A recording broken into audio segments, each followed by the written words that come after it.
Hi there, Anthony Llewellyn here, the Career Doctor, back again. In this series, we're talking to specialty trainee doctors about the challenges of stepping up to the next role in doctoring.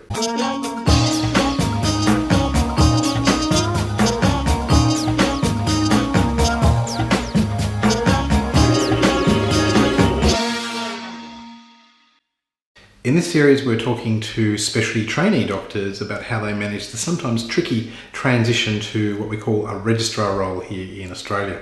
In this next video, I speak to Abhinav, who is an accredited orthopaedic trainee. Abhinav is from Sydney. He's also worked in Wollongong. He has a master's in surgery and is involved in medical education, both with his university as well as junior medical officers with hospitals that he works with. By the way, if you're enjoying these videos, then I'd ask you to like, comment, subscribe and turn on notifications. I love to stay in touch and hear from you. So when you step up to the specialty trainee role, you need to not just think about your work and your life, what I like to call life-work balance, but you also need to now think about how you're going to fit study into that equation. Let's hear from Abhinav about how you can address this challenge and other things to think about when moving up to the specialty trainee role. Welcoming everyone, either joining us live or watching this webinar later on to our first in a series of, at the moment, 3 chats, interviews with various registrars in New South Wales, looking at this issue of the transition to a registrar role from being a resident doctor in the hospital system. So we're calling this the stepping up to the registrar role, and we're really grateful that tonight we can be joined by Abhinav Aggarwal, who also joined us at the Careers Forum this year in Sydney in July, and was a really helpful participant in some of the panels there. So Abhinav is a Set 2 Orthopaedics registrar working at the Wollongong Hospital, but he's had a long-standing involvement in medical education and training. I understand, Abhinav, you both do some work with JMOs, but as well as some medical students. And so thank you for joining us. No problems, Anthony. So we thought we might just kick this this discussion off with a few sort of getting to know you questions, if that's okay, because that kind of gives us a bit of context, I think, for residents who might be watching the webinar. So if we start off with a bit of a life-work balance question, can you tell us a little bit about you as a person, Abhinav? What do you like to do when you're not in your scrubs? That's not very often, Anthony. On the weekends, it depends where you're working. Most jobs have orthopedic on-call, and so it depends how many guys you're working with, and so it's usually 1 in 3 or 1 in 4 on-call. On the weekends, you're not working, and you're just trying to catch up, really. You're trying to catch up on sleep, trying to catch up with friends, trying to catch up on the massive things you've got to read and got to work on. So hobbies have been hard to sort of cling onto, but just sort of recuperating, sleeping in and just relaxing, going out. That's sort of something I like to do on the weekends. I'm not working. What's your favourite thing for relaxing? I love sleeping in. I don't get enough of that. Sleeping in, and you're a surgical registrar. Yeah. Just not hearing the alarm in the morning, it's the best feeling in the world. Oh, great. So can you tell us a little bit about what attracted you to medicine in the first place? Yeah, look, just the idea of helping people. It was attractive. It was something that I saw myself doing, and looking back at it, there's nothing else in the world I would rather be doing. So I'm exactly where I want to be. Cool. Yeah. And you're at Wollongong at the moment. How long have you been there? Actually, at St. George. I moved on to St. George. Oh, you've moved on to St. George, yeah?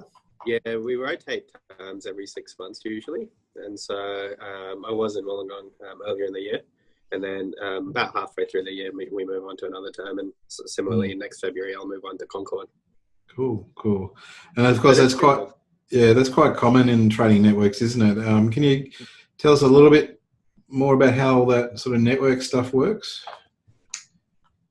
It's different for every surgical specialty. In general surgery, for example, you're attached to a certain hospital network. You just rotate out through the 4 or 5 hospitals in that network with one big tertiary center that you're attached to. Mm-hmm. In orthopedics, it's split into different networks in each state. So New South Wales has got Southside, Northside, and Newcastle, and then Victoria's its own thing, and Adelaide's its own training network. And so within Southside, there's about 15 hospitals we just rotate through every 6 months. It's roughly south of the bridge, but it's not really a strict geographical south. Mm. And do you get much of a say in where you end up, or is there often you don't, especially in your junior years. So most training programs are about 5 years of set or surgical education and training. And so in your first couple of years, you don't really sort of get a say. You get sent where you get sent, and often you're doing your rural terms, and it can be hard with families or people who have got partners or kids. Especially in those sort of training programs like neurosurge, or I think there's another couple that are national. And so you could be in Darwin one year and you can be in Adelaide the second year.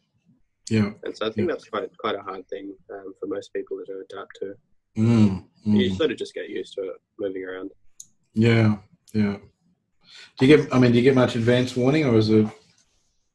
Well, in orthopedics, we sort of find out in November or so it's a couple of months.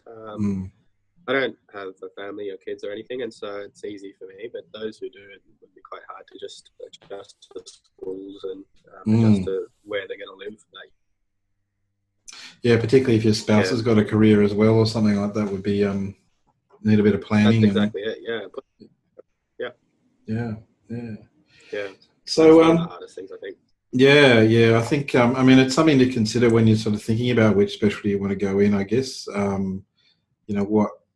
What not just you personally can put up with, but perhaps what your family can put up with, and what your plans for family might be in the next few years as well. Because I think the one thing that keeps you going, it's just temporary. It's only 4 or 5 years. It's like it gets better. Yeah, it's true. I think it's there's a point as a trainee when you kind of see the light at the end of the tunnel. And I can certainly tell you as a consultant, once you get to that point, you after a bit of a transition where it's like, oh, I've got to make decisions here, you start to get back a lot of autonomy, which is nice. So some set 2. So just explain to me set 2. I know a little bit about surgical training, but it's every training network's got its own acronyms and special language. So yeah, that's it. Set 2 just sort of refers to second year on the training program, and each training program is variable in its length, but it's between 4 and at the most 7 years. And so orthopedics is 5 years, and I think gen surgery is now 4 years, or maybe it's still 5. Most of the specialties are around 4 or 5 or 6 years, on the training program. And so set 2 means I'm second year on that program of 5 years duration. Having said that, like most people, including myself, have done a couple of years of unaccredited work, which sort of goes hand in hand with surgical training. It's an expectation. Yeah. It's quite common in my experience to meet. I guess surgical trainees are kind of preset, really, aren't they? Like they're doing a couple of years, and their plan is to get onto set, but they're accumulating a lot of. I guess the good thing is they're accumulating a lot of experience before they actually get into training. So I guess the common clinical stuff probably comes a little bit easier at that point. Oh, absolutely. Like if you enjoy what you do, then I feel like it probably doesn't matter how long you do it, because you're doing what you love, and you're getting paid to do what you love, and you're getting better at what you do. And so even though there's that uncertainty, and you obviously want to be on a program heading towards some direction, but at the end of the day, you're still sort of having a great time doing something that not many people get to do. Yeah. And I think there's been a bit of concern in surgical training lately that the trainees don't actually get enough cases and experience. So I guess if you're getting to do a couple of years of cases experience before you get into training, that might help a little bit as well in terms of Yeah, absolutely. Those sort of trainees tend to be quite polished by the end of it all because they've already got that experience, which people who are a bit more streamlined don't.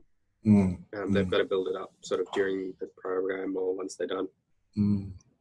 So was it always orthopaedics for you, or did something kind of happen in medical school or as a pre-vocational trainee and, did you It have... wasn't always me. It was sort of halfway through med school. And I just sort of liked what it had to offer. So patients sort of immediately got better. They go from broken to fixed. It's got a variety within orthopedics. It's got 5 or 6 different subspecialties.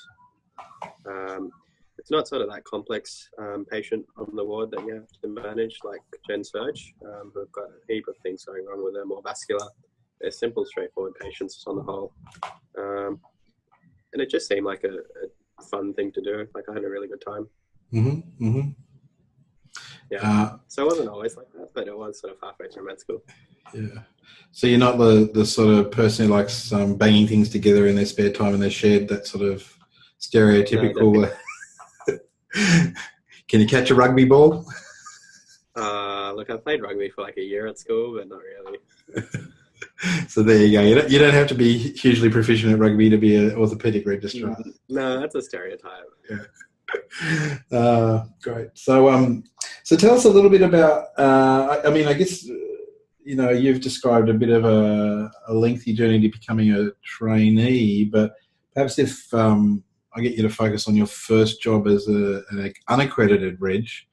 What was it like? How did you start out? What was your first job as a surgery? Your first job, Anthony, is your hardest job to get because you got nothing to show. So you're going from an intern or resident to someone who's within a specialty, and they're taking you on trust, and they're taking you on sort of hard work and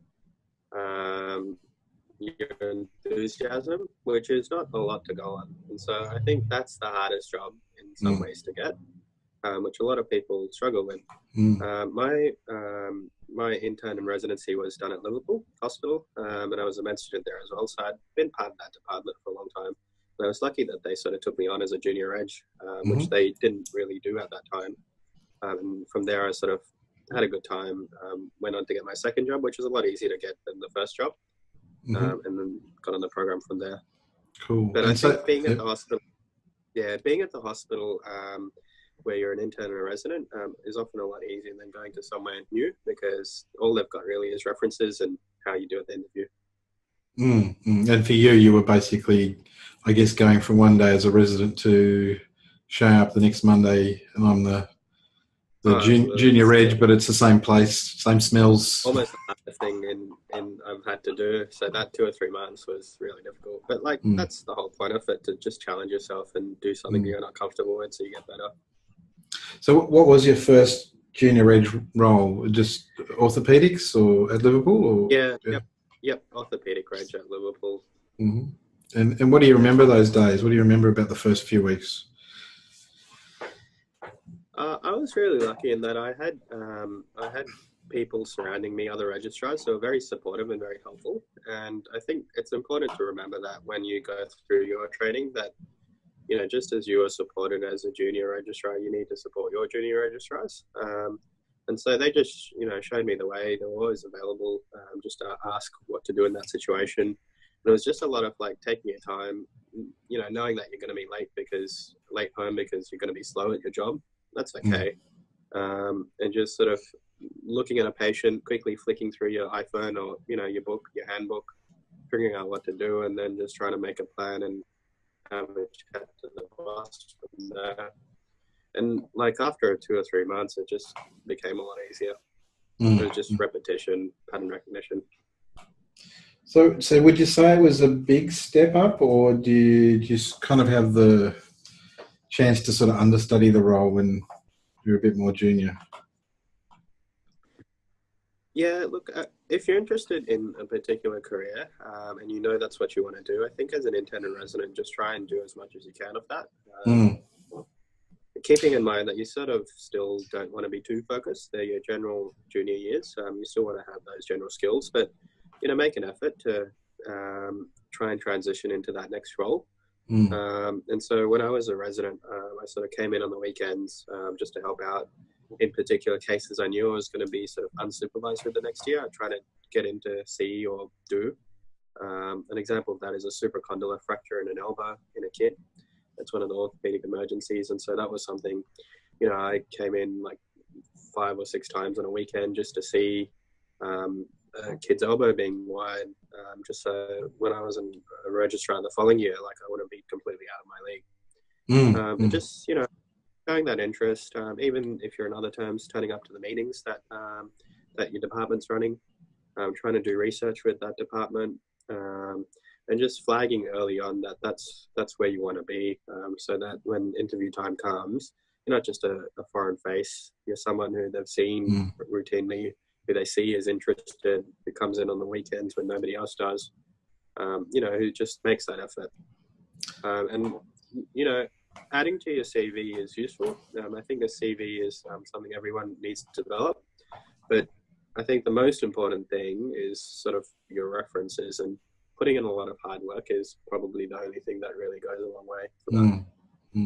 Yeah, hard work gets noticed, I reckon. I mean, it sounds like you'd recommend for residents who kind of know the next step they want to make, that they, particularly for their resident year, sort of try and make a bit of a plan for things they should try and learn, particularly skills and capabilities, and try and grasp those opportunities. So the things in particular that I did, which I would recommend, is going to the department meetings. That's really useful. Trying to do research with that department, trying to get your courses done as a resident, because there's a heap of courses that become compulsory and you've got a lot more time as a resident. And then doing the surgical primaries, which is now compulsory for most surgical specialties, trying to get that done as an intern or resident. Because again, you've got a lot more time. You can take time off as a registrar. You're out of your league a lot of the time, and you're just trying to swim rather than sink, and so you don't want extra things on your plate in that. And so doing all of that as a resident would be useful to do. Yeah. Obviously, you've got to sometimes have a good understanding JMO manager to give you the leave for the courses you want to get to. So, but again, I guess if you're known as a hardworking JMO, that probably helps you. I'm noticing. I think a bit easier to get. There you go. I think it's a bit easier to get time off as a resident because there's a pool of like 50 people, and so if you do need leave for a couple of days, there are people to relieve you. Whereas as a registrar, there's only a department of 3 or 4 registrars, and so taking time off becomes harder. Yeah. I'm noticing. I've been going to a few hospitals speaking to residents the last few weeks, and you know, it's the time of the year where there's a few less doctors at the registrar level, and a few less than at the SRMO level, and a few, you know, everywhere. Every level's kind of a little bit depleted because some people leave and people go up the scale, etc. And it kind of, for some residents, it's kind of disturbing for them. They feel the pressure. Others, you notice, they're kind of seeing it as an opportunity to challenge themselves, as you say, and maybe sort of, you know, with a good consultant, you know, be a bit of a junior registrar for a few weeks and kind of make a few more independent decisions so that they're not, you know, making such a huge transition next year. I've spoken to a couple of residents who are thinking about locuming next year, and it's interesting that they're kind of really grasping those opportunities because they kind of recognise, well, next year I'm really going to be very much having to do independent practice. So, you know, it's always important to have good supervision, but this is kind of the time of the year that you can kind of do a bit of practice of what you have to do as a registrar, because a few more opportunities sort of come up because of those factors, I think. Yeah, that's a really good idea. Just try and transition if people are away. Just try and step up into that role. And so you mentioned it felt a bit different for you being a registrar. What particularly felt different? The responsibility and knowing that you're a decision maker. That, you know, people's not so much lives in orthopedics, but people's injuries really depend on you. There was no other safety check. That you are the person seeing them. You are the person sort of examining them. And sure, like, you're running things by a consultant, but they're going in based on what you say. So, you know, the buck stops with you, really. And so that was quite confronting and hard to adjust to. But, you know, you just take your time, know that you're gonna be slow initially, and just try and sort of see as much as you can so that you become comfortable. And can you remember your first on call or your first on take? Yeah, it was horrible. Like, I can remember that. I was with a boss. I was quite dreading it because it was a bit earlier than I thought it would be, because one of the other guys at Liverpool had to, she had injured her thumb, and so she couldn't do on call that night, and so I sort of filled in at the last minute, and it was with a boss that was quite scary, quite confronting sort of guy. But like, it was fine. My colleagues, they said, look, just call me anytime. Just text me some x-rays if you need to before you have a chat to the boss. And so I did that, and it was hard and it was scary, but like, you know, everyone does it. It's a rite of passage, so it was fine in the end. Yeah, I mean, I'm struggling to remember. I certainly remember being an intern the first week and doing my first overtime and having a bit of a crisis of confidence in the stairwell about whether I could ever stick a cannula in. But I got there in the end. I just had a couple of, you know, bad ones that kind of threw me off my confidence a bit. So, but you just gotta, you gotta. I think you're right. I think if you got good supportive colleagues, that really helps. You know, in my experience, most bosses, including the surgical bosses, to be fair, are pretty understanding, and particularly if you're new in your job as a reg. But I think it also does help to have a colleague at a, you know, slightly closer level to call on occasionally if you're just feeling a little bit stupid and don't want to expose yourself in front of the boss. But like, even if you have to, they know that you're junior, they've taken you, they're willing to support you. It's okay to ask for help and look stupid. Like, that's the point of it. Yeah, better to look stupid than make an error, I reckon. Yeah. Cool. So, now registrars often have to do consults for other people's patients, and I can't remember anyone ever telling me how you did that. You just saw registrars doing it, and you know, you went from a resident to a reg, and it's like you get. I mean, in psychiatry, it's a little bit different because you don't get asked to do that until usually your second or third year where you do liaison psychiatry. But you noticed a lot of med regs, you know, that was kind of just expected. So, and surge as well, I guess. Can you remember one of the first consults you did? And did anyone actually talk you through what you needed to do, or did you just wing it? Look, as I think as a medical registrar, it's a lot harder than it is for an orthopedic registrar because they got to know everything. Yeah. They could be asked anything at all in the human body. And so there's just so much to know. And that physician exam, it just seems impossible. Yeah. As an orthopedic reg, I had the benefit of just going on consults, seeing patients with my registrar when I was a resident. And so that helped out. Like, I used to be the one seeing the patient often, and the registrar just used to tack on and make sure I'm doing an okay job. And so just having that opportunity as a resident to start doing it makes it easier than when you're a registrar, because it's the same thing. Different. It's a good point. Again, there's some good learning experiences, but I mean, even as an intern sometimes, but certainly as a resident, you can sometimes be proactive and, you know, offer to go and see the consult in ED or wherever they are for you, initially for your reg, and, you know, you'll probably get a few things wrong, but you'll learn through that process, and you'll be better by the time you become a reg, won't you? And no registrar minds a resident going with them to see a consult. It just makes it easier for them as well. Like, it's mutually beneficial.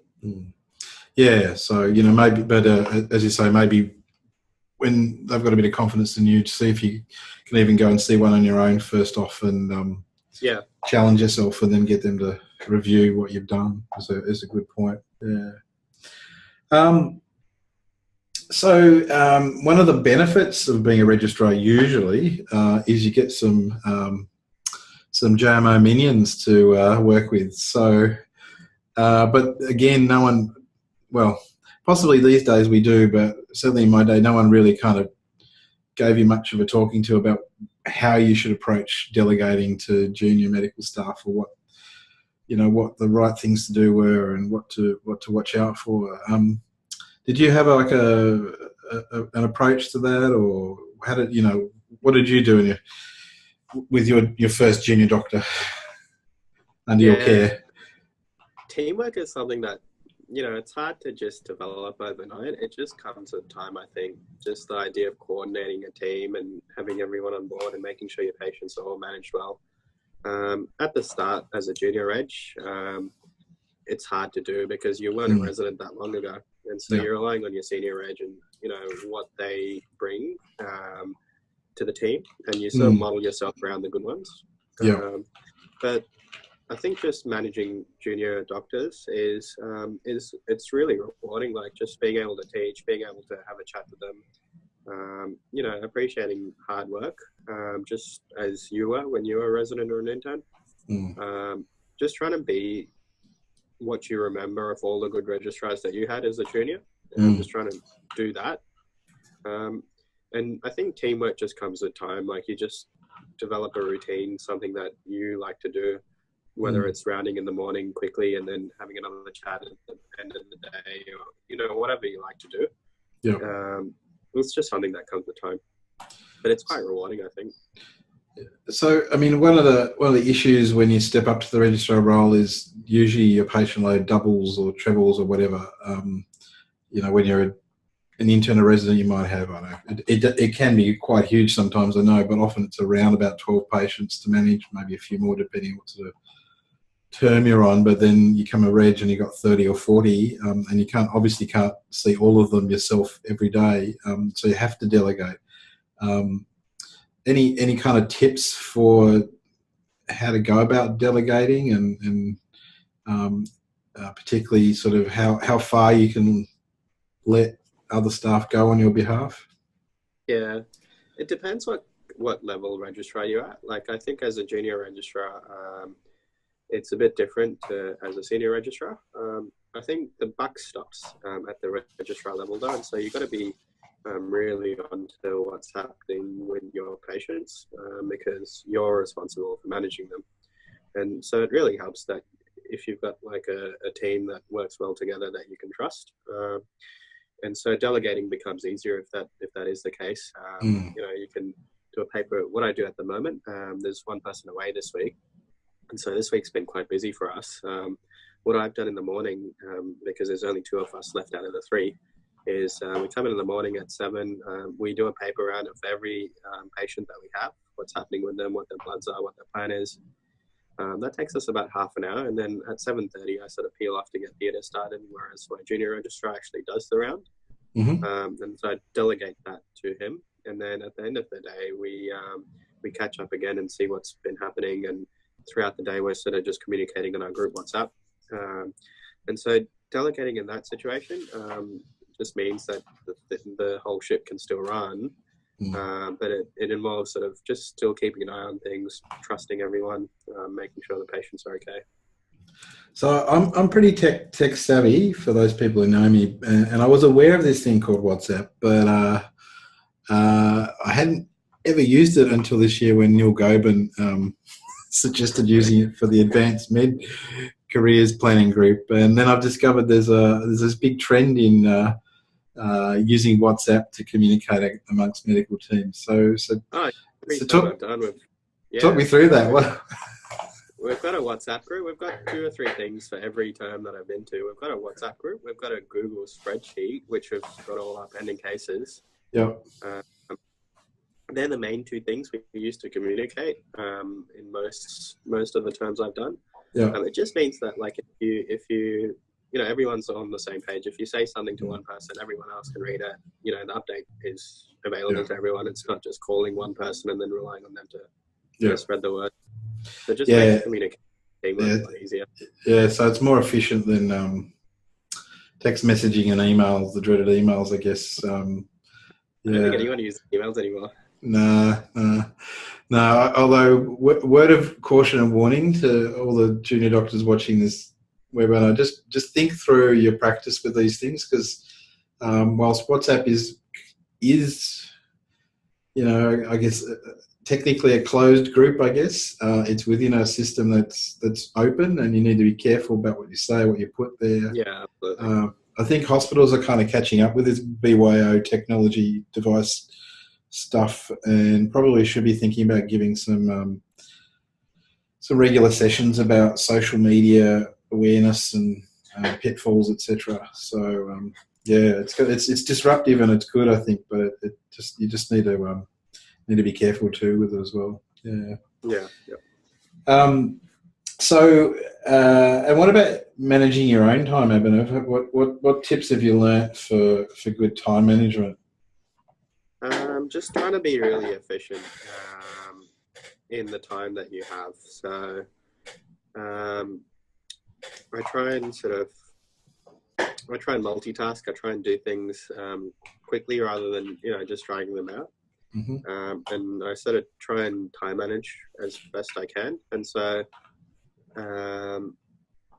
just being able to compartmentalize different areas of my life and spending time in each little area whenever it's allocated. I think that's been useful in trying to be efficient in that. Mm-hmm. And you mentioned because you don't have a lot of time. That's probably yeah. I think that's the hardest thing as the surgical registrar. You're time poor. That's the biggest downside. And so you need to recognize that, and you need to sort of the time that you've got off, just use it as best you can, and the time that you are working, just work hard. And you mentioned earlier on that study. It's good to try and get a bit of as much of the study done early on as a resident, or I guess even as an unaccredited trainee, before you get into the formal training. And it can be hard to fit the study in. Have you got any sort of tips for how to study effectively while you're working? I mean, particularly, I guess, surgical registrars, are often some of the most busiest trainees in the hospital in terms of the time that they're in. What do you find works best for you? I don't have a good answer to that because I often don't study very well while I'm working. I sort of more learn by seeing things and sort of remembering things that I've seen. And so I find that the more I see things, the better I become. But look, doing your exams is all part of it. In hindsight, if I had availability or the choice to do my surgical primaries as a resident, I definitely would have. The way I did them this year is just by taking time off, and I used my annual leave, which I had a couple of weeks off last term, to study for the OPBS. And that means that you don't get to go on a holiday, you don't get to catch up with your friends or family for a couple of weeks. But for me, that was a valuable 2 weeks just to sit down without distraction and get some study done. Yeah, cool. So I find it quite hard to study while I'm working. Often the weekends are good for that because you've got a bit more time. You can sleep in, you can relax a bit as well as study. But finishing at 7:30 or 8 and then going home to study, that's too hard. Yeah, so it sounds like a combination of learning around the cases that you see and kind of looking things up that come off the back of that. But then obviously with the main exams, there's a kind of there's some other stuff that you need to learn that maybe isn't so based on the clinical material, but you still have to learn it. Yeah. It's stuff you have to read and do it however you're good at studying. But the way I did it was by taking time off and then using that time to study. Yeah, I think getting a bit of a break pre the main writtens, I think is a pretty good idea, and something that when I was involved with psychiatry trainees in terms of their workforce stuff, we would often try and accommodate people getting 2, 3, even 4 weeks off to study before their exams, because it was the results tended to show through. It meant that from a medical administrator perspective, it meant that person wasn't having to sit again the following year because they got through the first time, which was kind of good. I agree with you. At the end of the day, it's good if you can manage to negotiate a few weeks off for that main exam if that's the situation you're in. Yeah, but as you say, it comes at the expense of potentially your annual leave, which is not such a good thing. Yeah. Now, you've mentioned a few times you sort of have to compartmentalise things and you're kind of time poor. I was going to ask you a question about how you kind of keep all those balls in the air and stay sane while working, studying, and looking after your social life? Is there?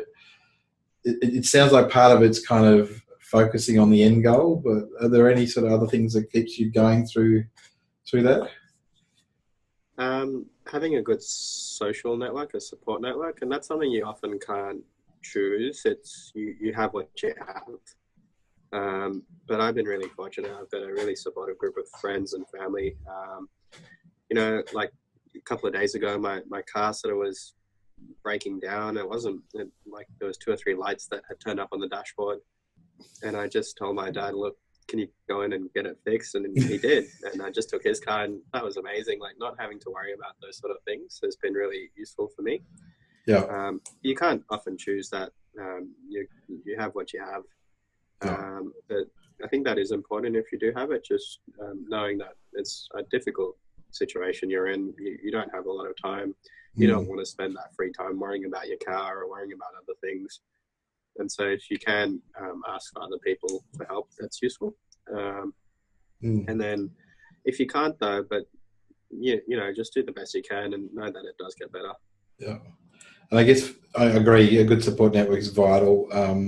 I guess if you're maybe a little bit deficient in that area, maybe something like Airtasker might fill the void. I think like sometimes it's worth thinking about your time and what you value the most, and maybe you spend a little bit of money on getting your clothes dry cleaned rather than washing them yourself, or paying for someone to wait at home for that. That's exactly it. So that's exactly it, because I think you work a lot, and so you can sort of try and delegate those little things to other people, or just try and free up your time for stuff you enjoy. Support the gig economy. So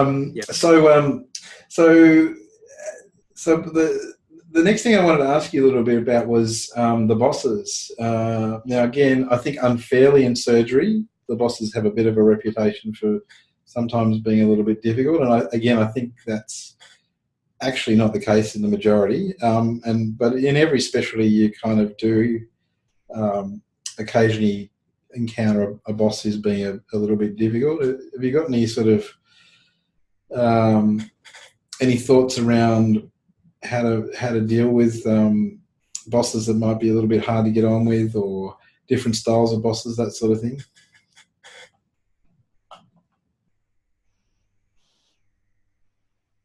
So the things I've done is just get advice from my colleagues who've been there already, in how to manage them, what to do around them, what not to do. So you've got a sort of fair warning before you get to the term. And then once you're there, try and act on those things, and just try and do your job really well. Don't make it personal.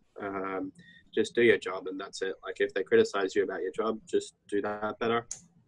Whereas if it's personal criticism, just ignore that. And there's not a lot of people I've encountered who are in that situation. I think the newer generation of surgeons or newer generation of doctors, isn't really as pathological. Yeah, and I would agree. It's most people have good intentions. Sometimes people are being difficult because they're having a bad day. That doesn't mean that they've got the right to be difficult, but that sometimes happens. Occasionally, there is someone who needs a little bit more of a talking to. I guess we've been that sort of issue in medicine's been high on the agenda for the last couple of years. Certainly, a reminder to any junior doctor who might be watching this webinar to, if you are in that sort of difficult situation where it's more than just criticism of your performance, but seeming personal, then there are various mechanisms to get support for that, including avenues now through the College of Surgeons, which I think, tip my hat to them for what they've done there. And there are also other sort of things where you can ring up support lines in New South Wales and get some independent advice too. So, certainly I'd suggest, if you are in that difficult situation, as Abhinav was saying, try not to take it personal, but also don't put up with it if it's, over the top as well. Seek some support. Use one of the new avenues that are available to you to get a bit of advice on how to deal with the situation. Cool. And so one thing, I mean, I guess one thing that even the better bosses sometimes struggle with is giving feedback. There's this kind of thing within medicine where we don't want to be too harsh on our colleagues. Yet we actually improve by, having nicely pointed out to us where things might have not gone well and where we missed something or could do better. So, any sort of thoughts or tips on how to get the best out of your supervisors, how to get some good feedback from them? I think just being active and asking for feedback, because a lot of the time, and I know as a teacher and a supervisor, as a registrar of junior doctors, like, it's not something you think about unless someone asks you. And it's not that you don't want to give feedback, it's just that's not on your mind. And so I think just being a bit more proactive helps. At the end of a tough case, or at the end of a case you didn't think you did so well, just ask the consultant, what do you think the things I could have done better? Or ask, as a resident, ask your registrar, how am I doing? Is there anything I could be doing better? I think even though, like, as a supervisor, we're meant to be giving feedback regularly, and as a consultant, that's what's meant to happen. Often it doesn't, and just being active, I think, helps that. And nobody minds giving feedback. It's more just, I think it doesn't actively have an active presence on their mind. Yeah. I think you're right. I mean, it would be nice to think that we had a system where you got regular feedback, and there's some cases that probably does happen.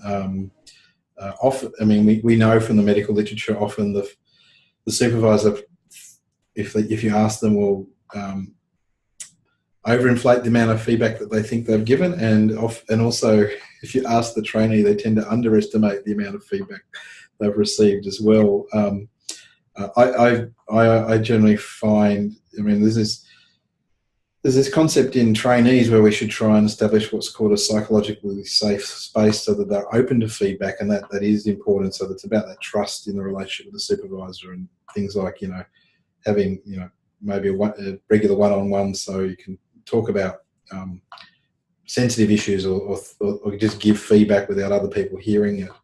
I think it's also the same way around for supervisors as well. As Abhinav was saying, often the supervisors, aren't used to being asked to give feedback regularly. They're not perhaps expecting it from the trainees, and so maybe the first couple of times they're kind of taken a little bit back by it, not really thinking that you really want the feedback. So sometimes you have to kind of be a bit more persistent and say, no, actually, I really do want feedback, and usually after the third time they'll probably hear you and go, okay, well, all right, I get it now. I can actually give you some real feedback here, and so it's probably I think that's a good tip. Try and be proactive and ask regularly, and then I think eventually you'll get some good stuff rather than just expecting it to happen organically. Yeah.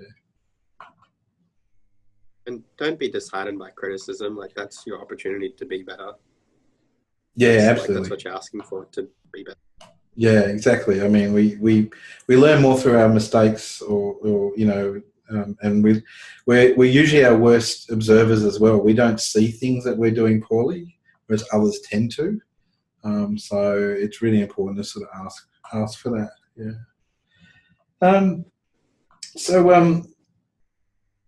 We're kind of coming to the end of our questions, Abhinav, and thank you very much for joining us this evening.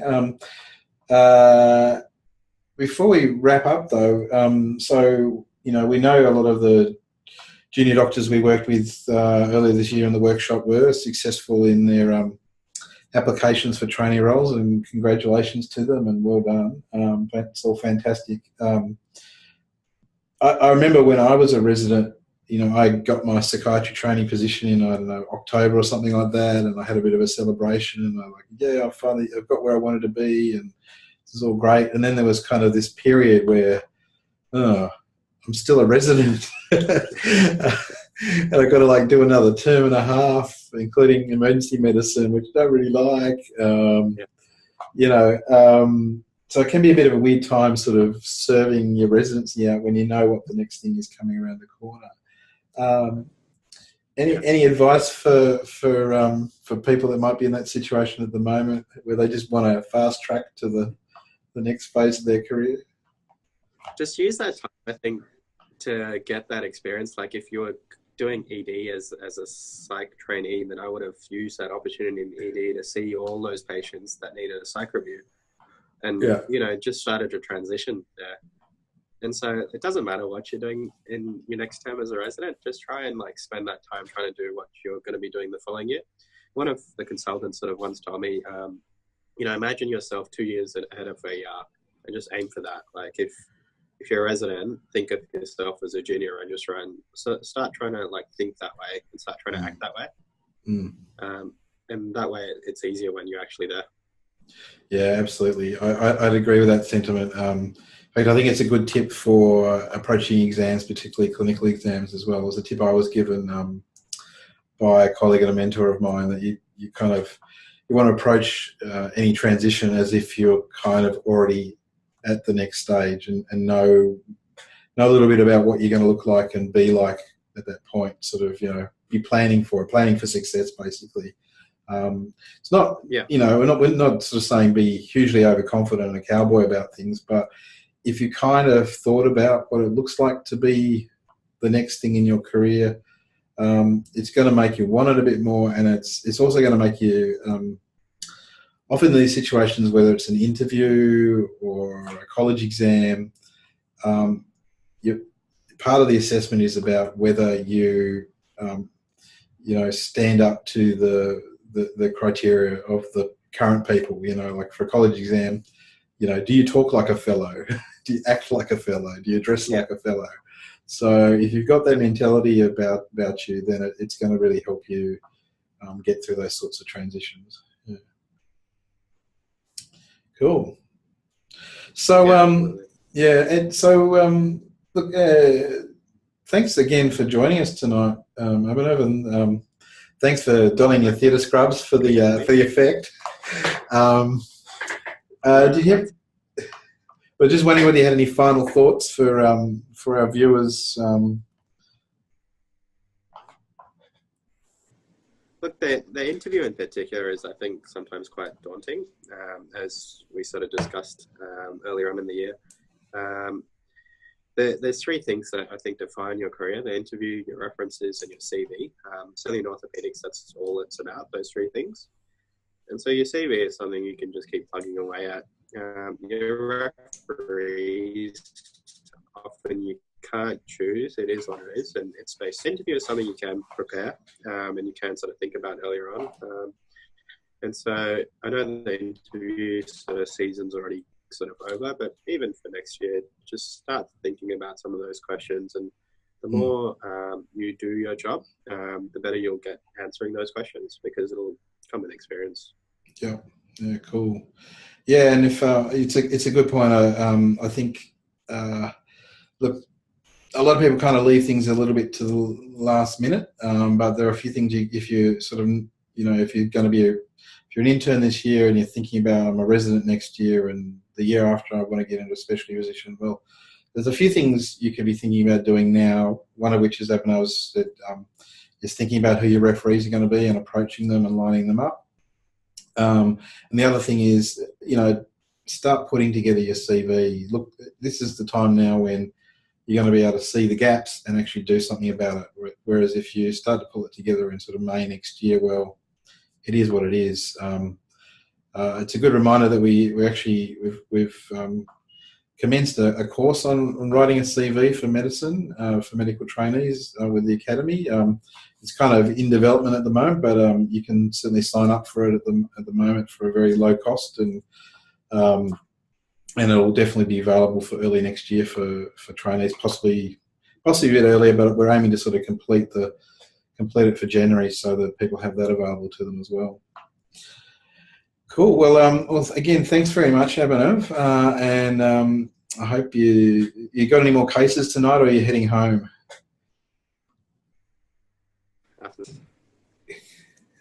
That's it? Cool. Yeah, that's it. Just going back to theatre because there's still a case happening. Oh, wow. Okay. Well, thanks for breaking in and helping us out. No problems at all. If anyone's got questions, I'm more than happy to answer them.